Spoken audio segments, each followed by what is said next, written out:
បងប្អូនអានេះជាប្រភេទពូកណ្ដែតហើយអានេះមានកម្លាំង24វ៉ាត់18វ៉ាត់និង12វ៉ាត់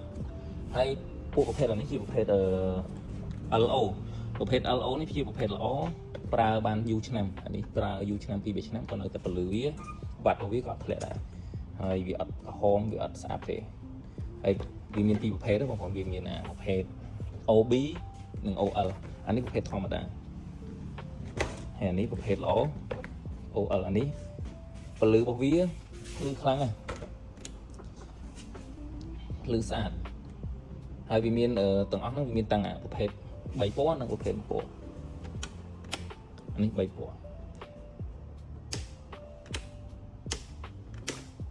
ហើយសម្រាប់បងប្អូនដែលមិនជាងអីចង់ទិញទៅតម្លើងខ្លួនឯងក៏បានដែរវាមានភាពងាយស្រួលសម្រាប់តម្លើងពួកនេះគាត់តែយើងយកជើងវានេះនៅក្នុងប្រអប់វាដាក់ជើងនេះមួយឲ្យយើងគ្រាន់ចាប់ខ្ចៅនេះជាប់នឹងពីដើមមក